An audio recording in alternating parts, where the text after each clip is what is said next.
Welcome to the show. I'm doing something a little different this week. It's an election special. My guest tonight, Jeff Davison. Thanks for coming. Hey, thanks for having me. So for people who don't know you, what's your story and why did you decide to run for mayor? It's an odd time. I mean, obviously this is the second time running. So 3.5 years ago, I didn't think we would be here. I kind of moved on from my life in politics and am now running the Prostate Cancer Centre, a provincial-wide men's health charity. And I'll tell you, coming back to this has been interesting. Walking through a hospital every single day where people see that you're making changes for the benefit of patients. People just started stopping me and asking, hey, would you run again?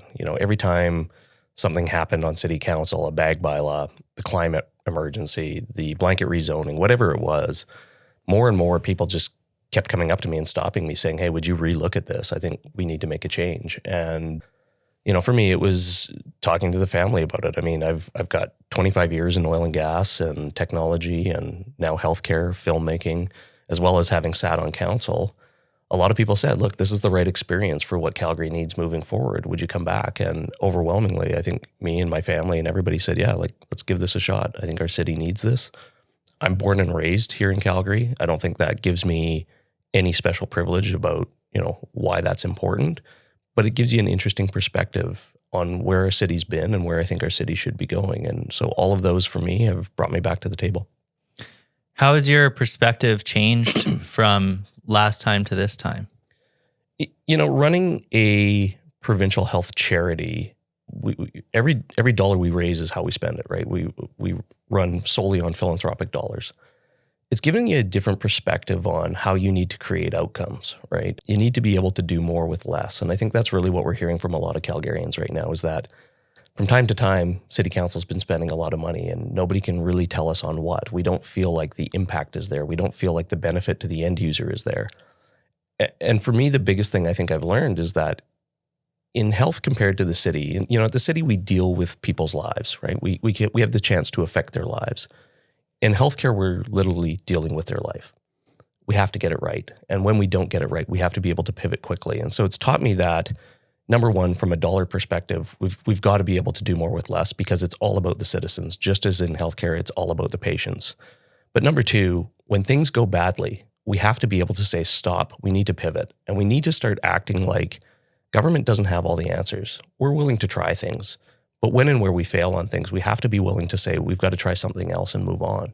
Because when that comes to patient care, let's say, you don't have an option to just sort of sit on your hands. We're always trying to do something else to keep people moving forward on their health journey. And it's the same with the taxpayer. What's one thing you love about Calgary? The people. People. I think, the funny thing about running in a mayoral campaign and the last time I think was very different. We were coming out of COVID. COVID sort of held back a lot of conversations and opportunities to meet with people. But getting out there and talking to people and learning their story about why did they come to Calgary? Why are they making a life here? Why have they chose to stay here? It's been incredible. The people you get to meet on the campaign trail is I think, one of the greatest things about running. But it's the people, the stories in our city that make this city. And that's the best thing about it. So everyone all the candidates care about the big issues. There's a lot of overlap there, but everyone comes at it from a different lens. Sure. What lens are you seeing it through, and how is it different from others? So I think if you're running in this election, obviously people are talking about public safety. They're obviously talking about infrastructure that continues to support growth. They're obviously talking about affordability and what we're going to do about that. For me, we've talked about rolling back the blanket rezoning. We've talked about a 4-year tax freeze. All those things aside, though, I think it really comes down in this election to leadership, experience, and vision. I think Calgarians are sort of stuck going, where's our city going? And, do we have the right experience at the table to help lead us there? And so that's where I go back to, a 25-year career amongst a whole cross-section of sectors from, again, energy, film, healthcare, technology, and having the experience on city council. I think that's more than anything what people are looking for. They're looking for a plan to go forward. And so I've always said with respect to our public safety initiatives and with respect to our affordability pieces and our infrastructure pieces, it's really about setting the foundation over the next 4 years to continue to grow, right? We've got roughly 65, 70,000 people that are choosing to move to Calgary every year. We're one of the fastest growing jurisdictions in Canada. We've got to manage that growth differently, right? People move here for opportunity. They come here for that entrepreneurial spirit. But I don't see a city council that's supporting that. And I don't see a city council that's supporting that growth in a way that when people come here, it was almost like they were promised something in the social contract that they're not getting, right? We're no longer seeing in our city generational living and housing because it's a cultural issue. We're seeing generational housing out of need. So a lot of people are finding themselves in that multi-generational living now that never thought they would be there. And we're talking about people who are, 50, 60 years old. Their kids have gone to university. I can tell you, I sit on the University of Calgary Board of Governors. We place 98% of our students in their fields. The interesting thing about it is all of those students are having to move back home with mom and dad because while they're getting good quality jobs, the affordability to move out on their own isn't always there.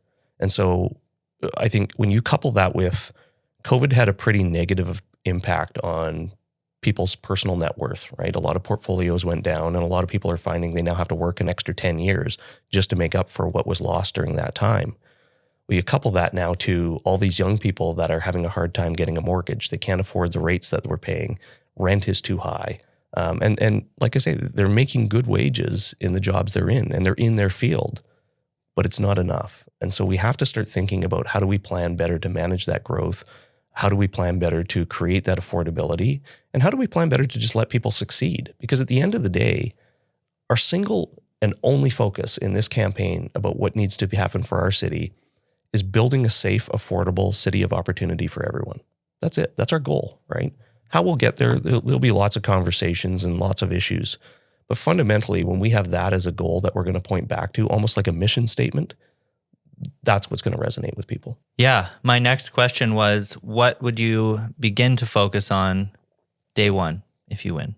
So day one, I think there's a number of initiatives we've talked about. We will immediately start the rollback on the blanket rezoning. To me, we were led down a path of this is about affordability, this is about housing, and we're in a housing and affordability crisis. I think this city council has led people to believe we're in perma-crisis. Quite frankly, our housing problem is self-inflicted. City council has not moved to develop this city fast enough, and that's why we have a problem. Number two, from an affordability standpoint, the spending has gone out of control. In a year where we have had $220 million as a surplus in the first 6 months of the year, when you think about our base budget, and you think about every $18 million on top of that base budget when it goes to council is a 1% property tax increase. The $220 million is effectively a 12% property tax reduction. So it tells me that we don't have outcomes that we're aiming towards. We're just throwing money at problems that we're not solving. We've got to get smarter about it. So part of that is working with a new council day one to put together a strategic plan. What's our 4-year goal? What's our vision, right? And what are the things that we're going to say we're going to line up to? But more importantly, in a strategic plan, what are the things that are not on the table, right? We can no longer as a city be everything to everyone. We have to get focused over the next 4 years about how we're going to build forward and manage growth. So manage that infrastructure, how we're going to increasingly put forward public safety initiatives that put people first and ensure that, people can walk around downtown at night and feel safe, frankly, in their own neighborhoods in some cases.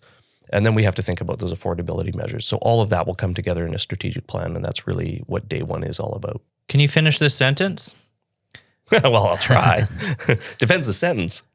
My vision for Calgary is to be the entrepreneurial hub of the world. So what is one thing that you'd want a Calgarian to say in 2030 if that vision came true? In 2030, I would hope that they would say, my life is better today because the leadership that Jeff Davison brought to the table. My life is better today because we had a city council that focused on what mattered to citizens, and they led by putting citizens first. Those are all my questions. Is there anything else you want to say to the people? And everyone, go vote October 20th. Yeah. A lot of times when folks ask us about what's the follow-on to this, what would you like to say? It's exactly that. Get out and vote. This is probably, and I know we hear this a lot in elections, so take it for what it's worth, but it's a really important election for Calgary. Not only are we going to have the largest turnover in city council history by way of just so many first-termers leaving, other people just stepping aside, it means that we're going to have a lot of new voices at the table, and the leadership component of how we move them forward is going to be incredibly important. We have an opportunity to do things differently. But it all comes down to getting people out to vote on October 20th. I think in 2021, we saw what a record low turnout looks like. And we've felt what that is over the last 4 years. This is our chance to change that. And so, whether it's me or others, get out and vote, because who you vote for in this election, to me, is important, because as we set the foundation over the next 4 years for where Calgary's going, it's really important that if we don't set it right, the vision of Calgary could be lost. And to me, I think about, again, being the most entrepreneurial city out there. I think about the opportunity that we have. I don't want to squander it. I think people have really got to wake up and say, I need to do my part. We need to step up. We need to elect a city council that puts us first, and not one that continues to look at us and say, we know best. The citizens know best. So we need those voices to show up so that we can make change happen. That's great. That's part of the reason why I'm doing this. A lot of people don't care about this level of government. They want the soap opera stuff from the internet. Mm-hmm. And so hopefully this helps, and hopefully a lot of people get out and vote this year. Well, I hope so. And I, appreciate you taking the time to meet with the candidates and get those stories out, because I think that is part of the battle for us, right? I mean, Calgary's a big city now, 1.5-ish million people, and we continue to grow. And so the more voices we can get out there just saying, hey, come help learn, see what's right for you, right? You got to make your decision. I totally respect that. I hope it's with me. But, do your due diligence, because this is a really important time. And so appreciate people like yourself who actually get us out here to have the conversation. Thanks. That's it. What do you think? Anything else? I'm going to wrap on that. What do you think? Great. I think it's good. Okay. Yeah. Okay. Everyone go vote October 20th. Thanks for coming. Thanks very much for having me.